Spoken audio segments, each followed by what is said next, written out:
Nós estaremos lendo no livro aos Romanos, no capítulo 11.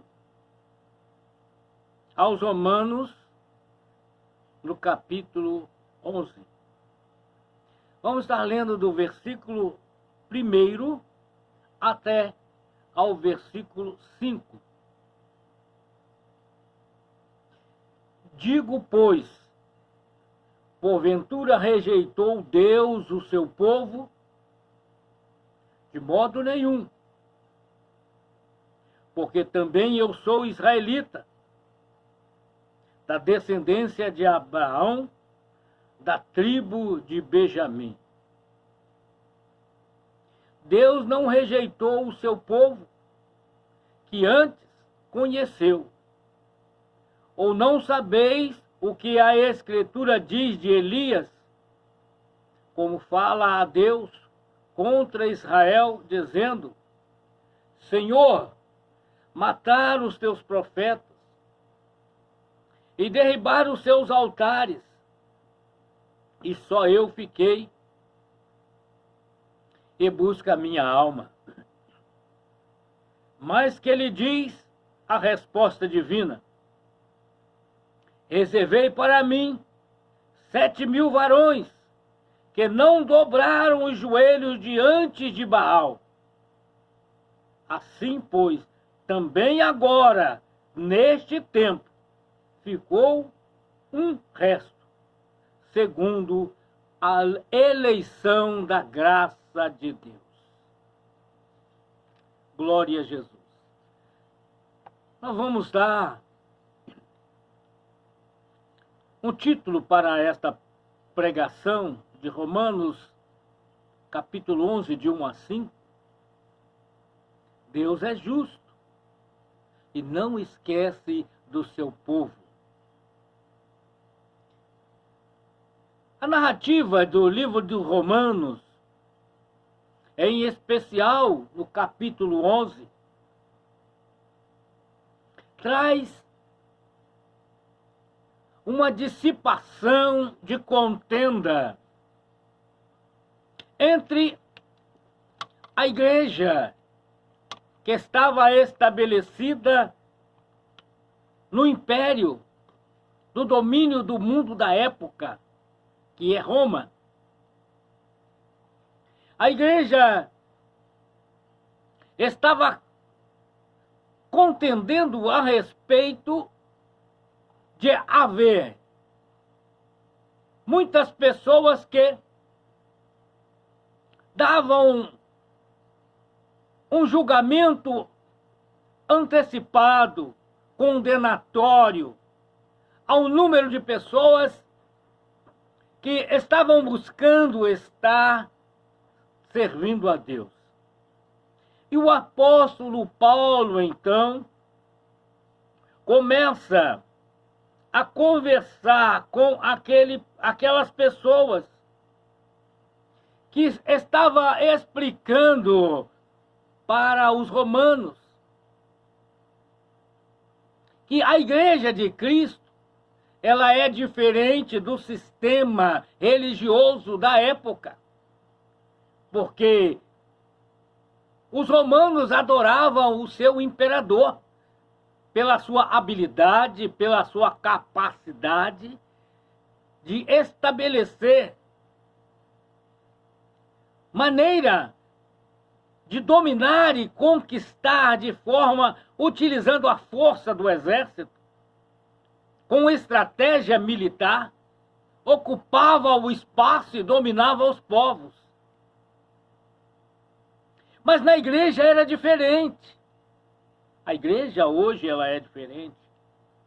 A igreja não vai mudar, porque o princípio de Deus é o princípio do céu, irmãos.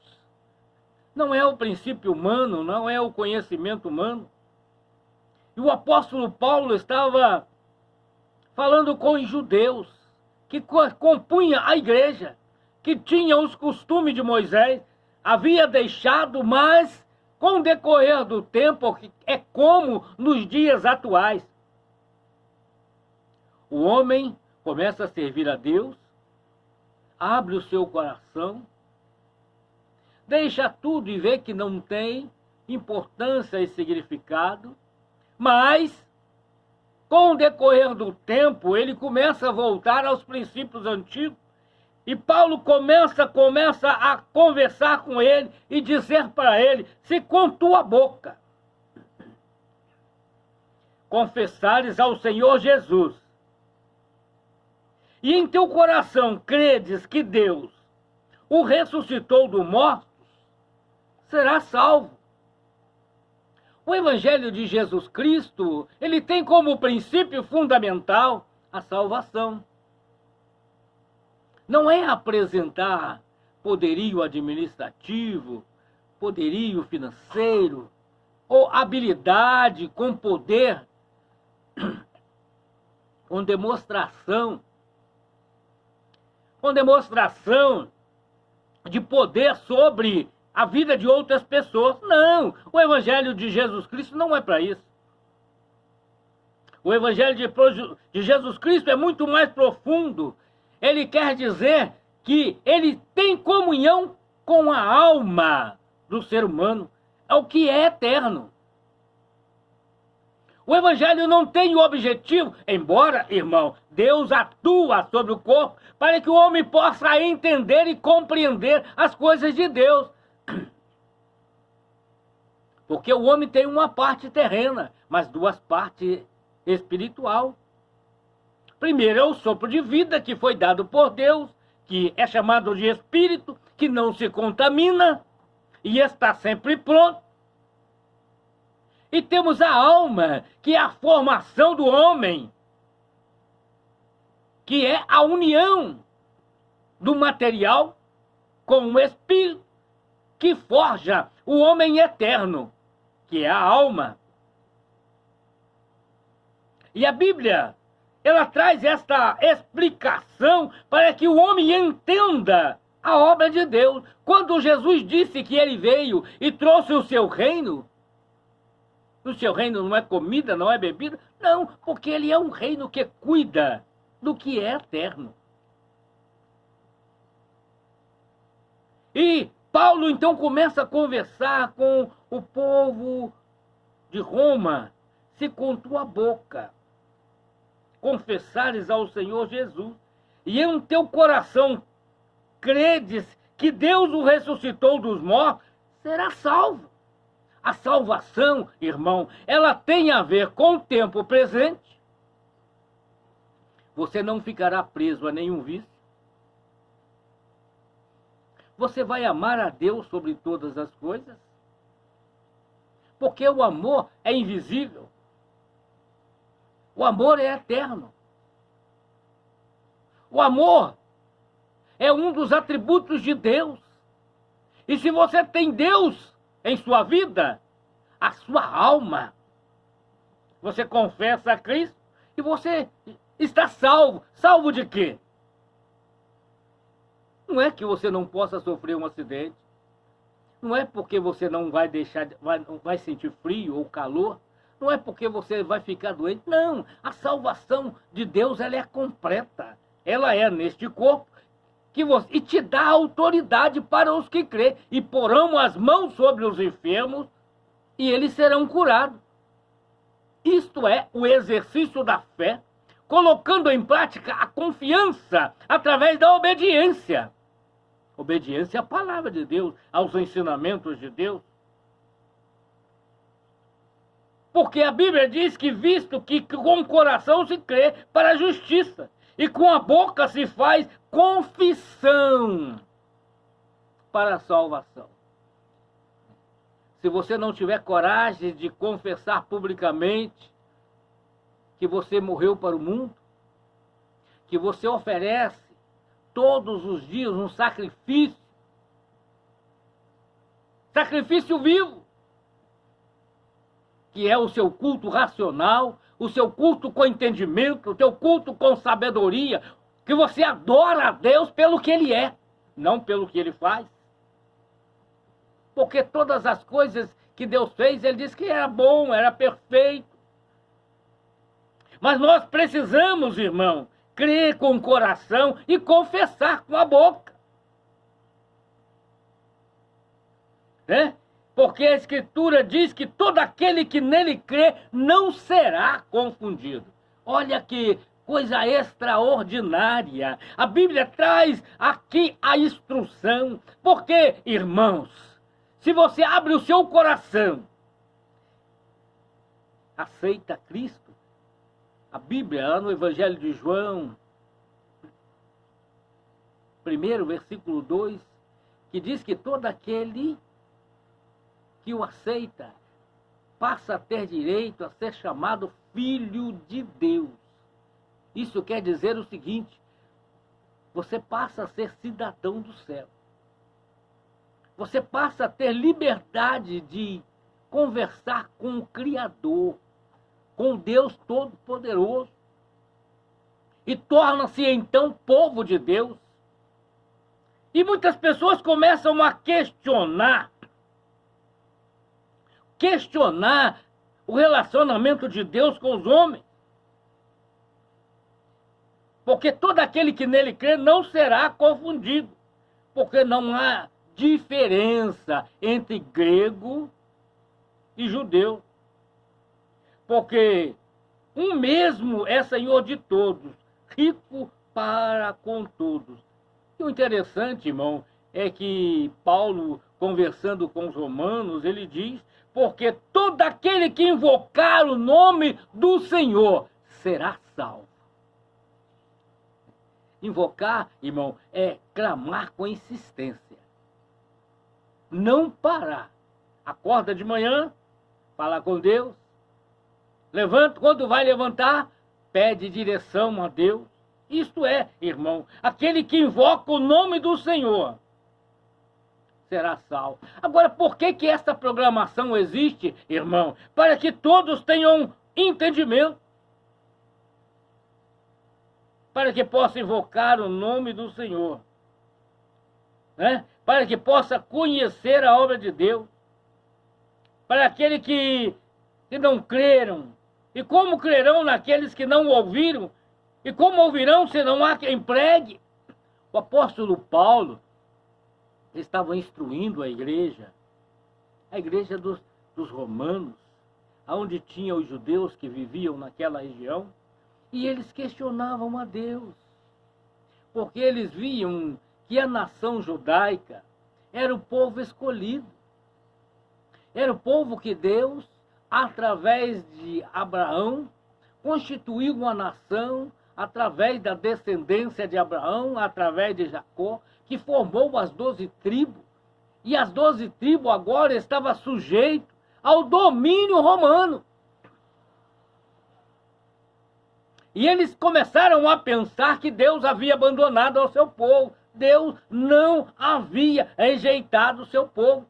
E ele falou, então, o apóstolo Paulo, que havia sido levantado por Deus para ser doutor do gentio, para levar a palavra da salvação, a palavra da libertação, a palavra da esperança, a palavra da vida eterna. Então, Paulo começou a dizer que ele também era descendente de Abraão. Porque, irmão, Paulo de Tarso, através da sua família, ele tinha duas nações. Ele era descendente de judeu, filho de Abraão, da tribo de Benjamim, mas havia adquirido o direito de ser também romano, porque o seu pai havia ganhado esse título e ele tinha por direito a cidadania romana. Então ele começou a dar testemunho que ele foi alcançado por Deus através de Jesus Cristo, e instruído na sua palavra e encorajado a levar esta palavra de vida e salvação a toda criatura. E ele diz para eles: eu sou israelita.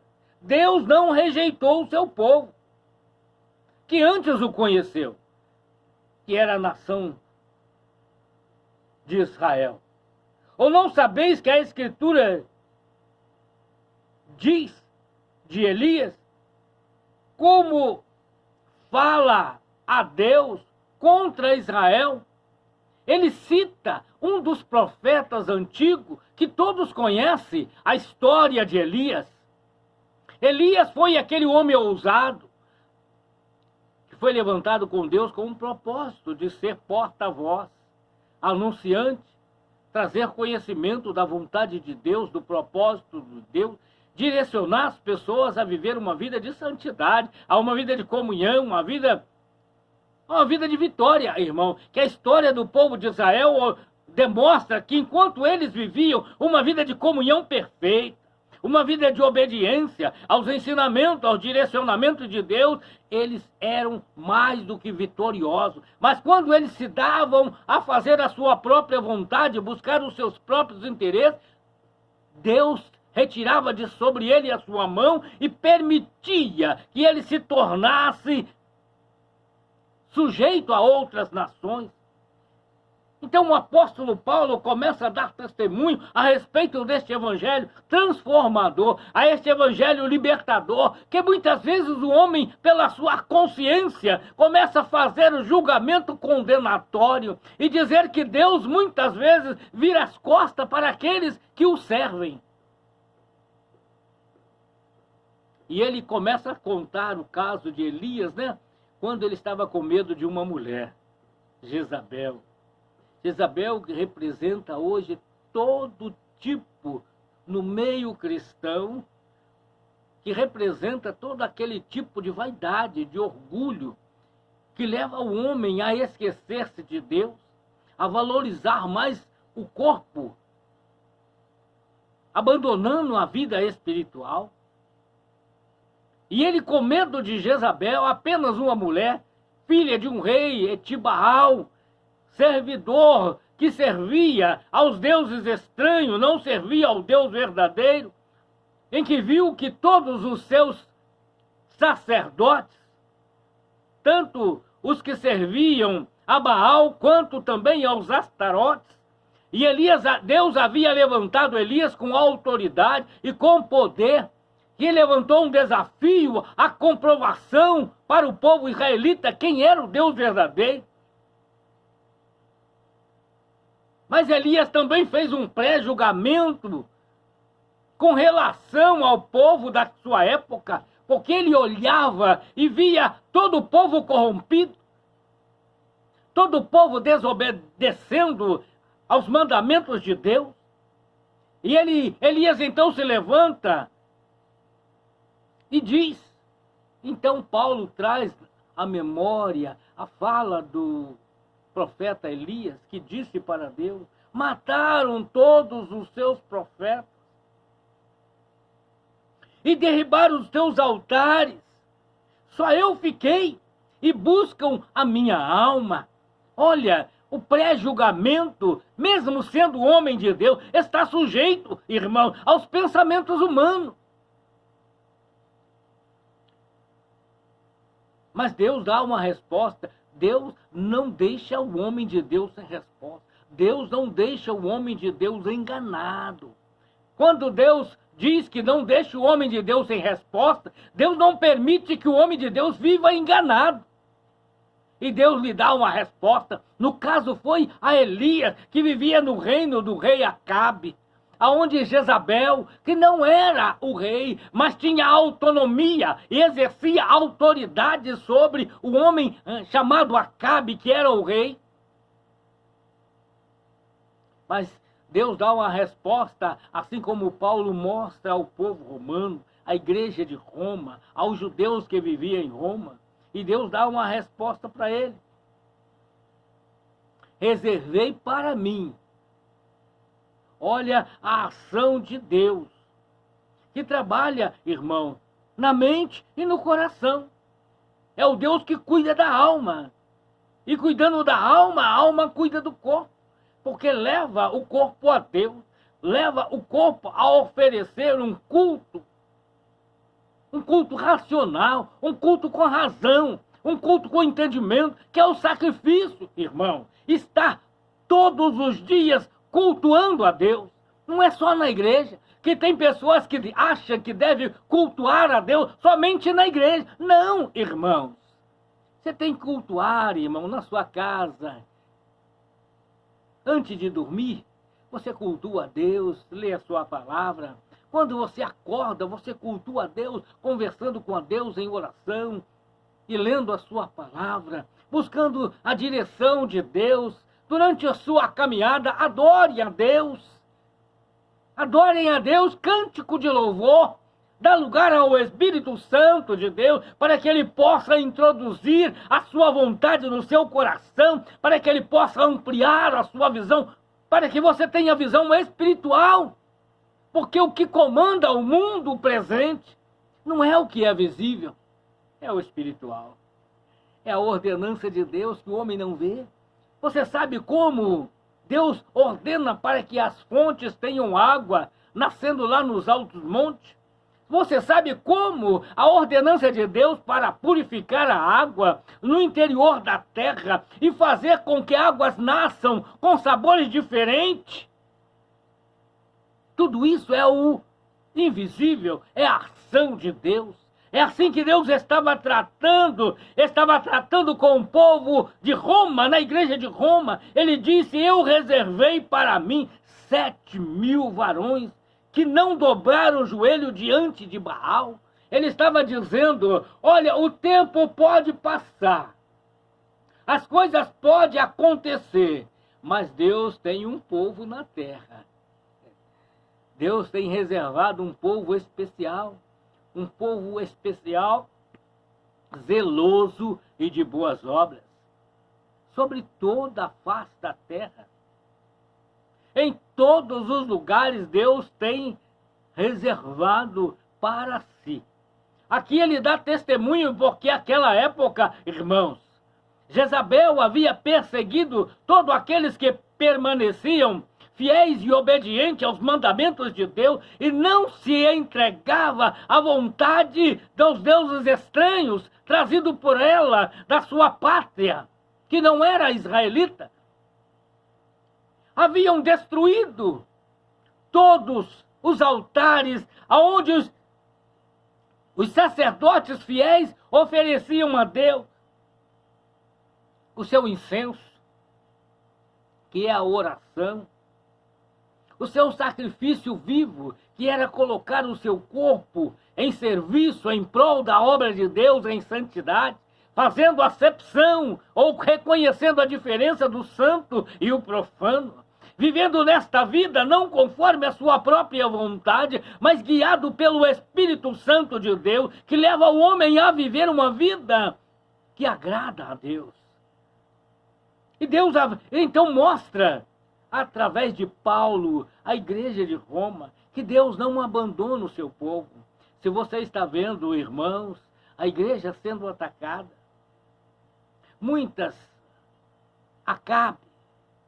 Acabe simboliza as lideranças que estão à frente do povo de Deus, que muitas vezes se deixam levar por suas companheiras, representando Jezabel, que leva o mundo para dentro da igreja, leva os costumes mundanos. Porque, irmão, tudo que Deus fez foi perfeito. E tudo aquilo que não foi Deus que criou, que foi o homem que criou, é mundano. O homem não sabia se vestir, o homem fez para si tanga, e Deus fez um vestuário. Sacrificou um animal.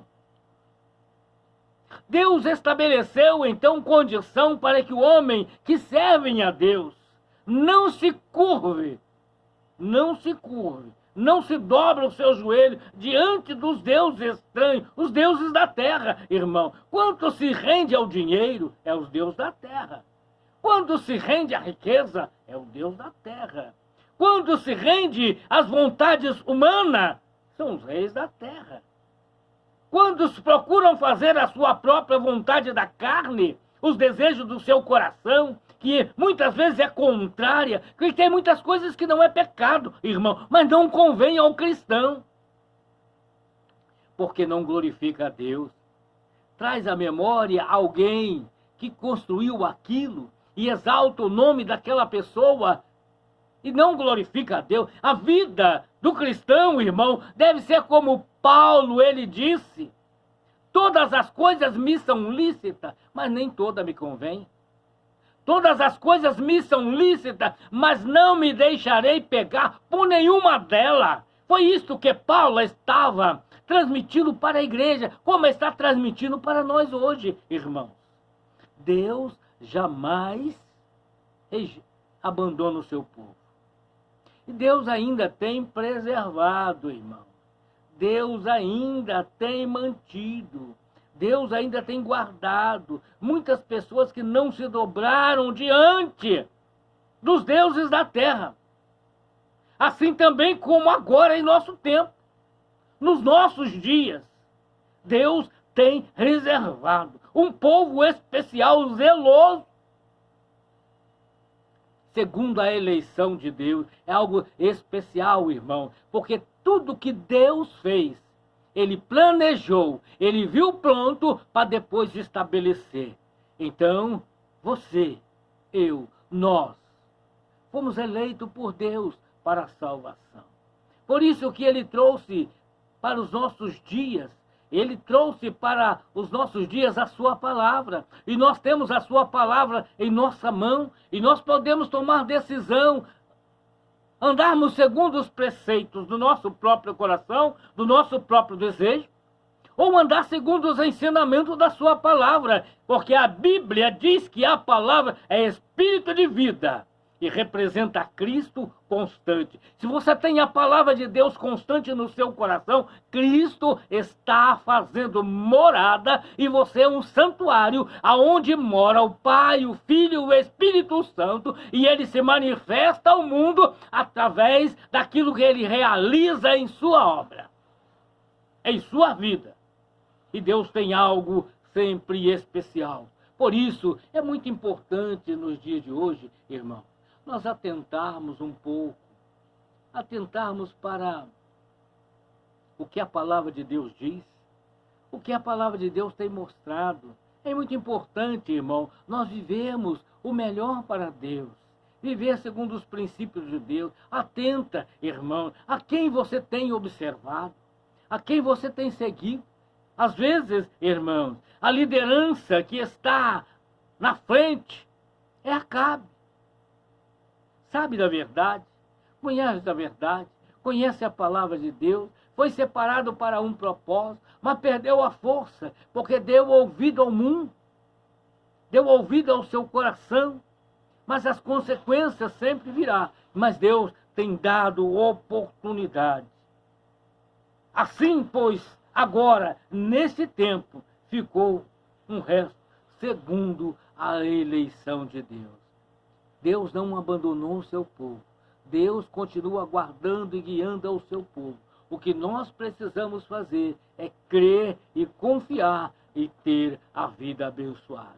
Que Deus abençoe e esta palavra possa ficar sempre em nosso coração. Evangelho escrito aos Romanos, capítulo 11, de 1 a 5. Deus não abandonou o seu povo.